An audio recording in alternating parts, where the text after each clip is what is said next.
ప్రజలకు నమస్కారము. నేను గ్రామ సర్పంచ్గా నిలబడ్డాను. ప్రజలందరికీ అభివృద్ధి చేస్తానని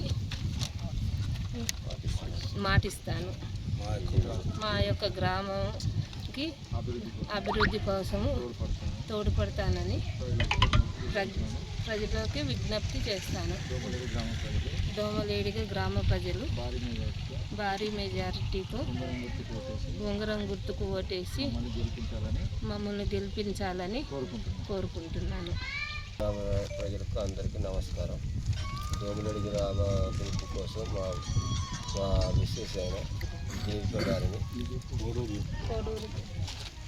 గారిని గ్రామ సర్పంచ్ అభ్యర్థిగా కాంగ్రెస్ పార్టీ తరఫున నిలబెట్టడం జరిగింది.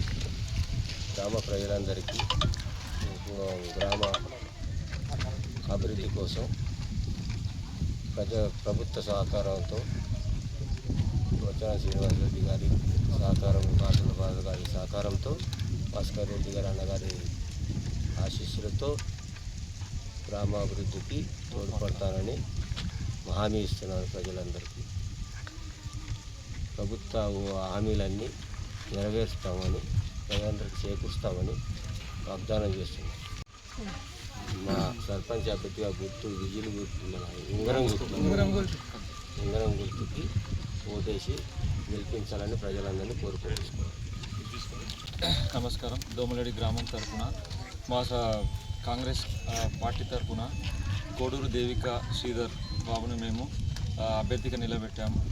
దానికి గల గుర్తు ఉంగరం గుర్తు. దోమలేడి గ్రామ ప్రజలు గత 10 సంవత్సరాలుగా అన్ని విషయాలలో వెనుకబడి ఉన్నారు. గత ప్రభుత్వాలు వాళ్ళకి ఏ విషయంలో కూడా సహకారం చేయలేకపోయారు. కావున మేము గత 10 సంవత్సరాల నుంచి పార్టీ కోసం కానీ గ్రామ ప్రజల కోసం కానీ కష్టపడుతున్నటువంటి వ్యక్తిని మేము ముందుకు తీసుకొచ్చి గ్రామాభివృద్ధి కోసం ఆయన వల్లనే సహకారం జరుగుతుందని చెప్పేసి మేము దోమలేడి గ్రామ ప్రజలకు విజ్ఞప్తి చేస్తూ ఉన్నాము. ఖచ్చితంగా దోమలేడి గ్రామ ప్రజలు 1వ నంబర్ ఉంగరం గుర్తుపైన ఓటు వేసి భారీ మెజారిటీతో గెలిపించాలని, అలాగే గ్రామ ప్రజలకు ప్రతి విషయంలో కోడూరు దేవికా శ్రీధర్ బాబు అలియాస్ నానిబాబు అనే వ్యక్తి ముందుండి నడిపిస్తాడని కోరుకుంటున్నాము.